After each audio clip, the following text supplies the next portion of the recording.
Hello. I think one of the tricks that we've got to learn, or would be beneficial for us to learn, is to pretend we're not us when we speak and when we listen.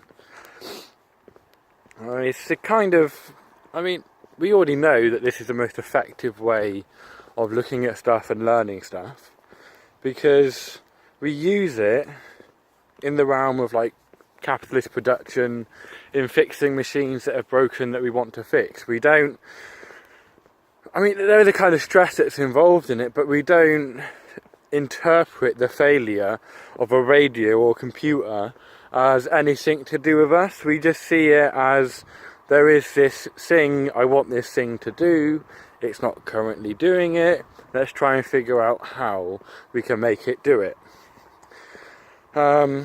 When humans interact, though, quite often, what it becomes is this big old blame game, where each person's trying to say, oh, you did it, I did it, you did it, I did it. They're trying to ascertain the origin of the fault. Now, if you're trying to ascertain the origin of a fault with the intention of fixing that fault, and that's what you're doing it for, then yeah, it's all well and good.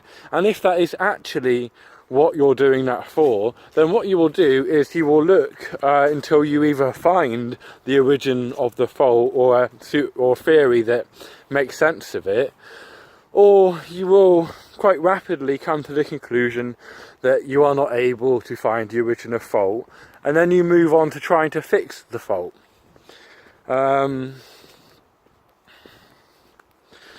Being able to talk as if I'm not me and you're not you is the only way we can really come to understand ourselves and each other.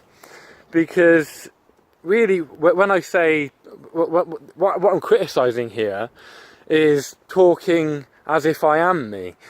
And what I mean there is, obviously, it's a kind of idiom, it's a kind of turn of phrase, it's not literally correct, because I always talk as if I'm me, with my knowledge, my memories, my experience in the particular way I think.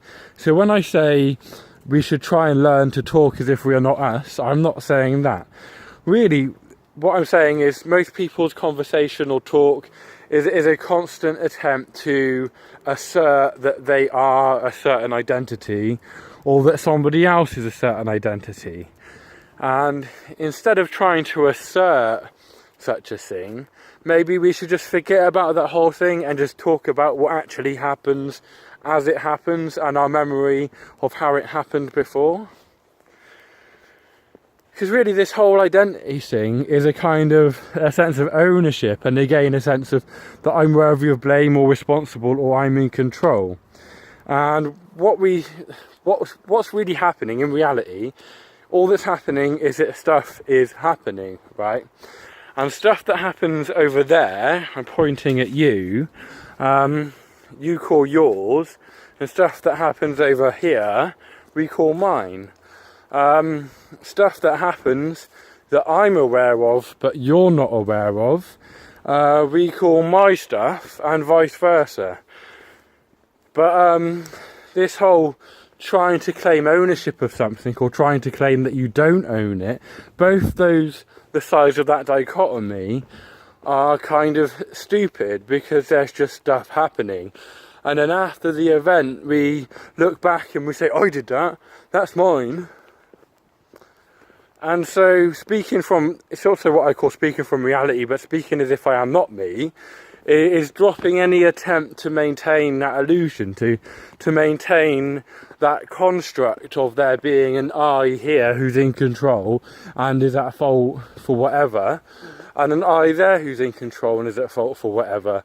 And then just stopping the whole infuriating and energy wasting exercise of trying to accrue to myself the good things that happen, and move away from myself the bad things that happen. To basically say, oh, that's a good thing, you like that, I did that, that's mine, I'm responsible for it. Oh, it's a bad thing that happened, you didn't like that, that weren't me, sorry, not my fault. So just moving away from the whole blame and reward scheme of looking at things with all its delusionary kind of affectations. Goodbye.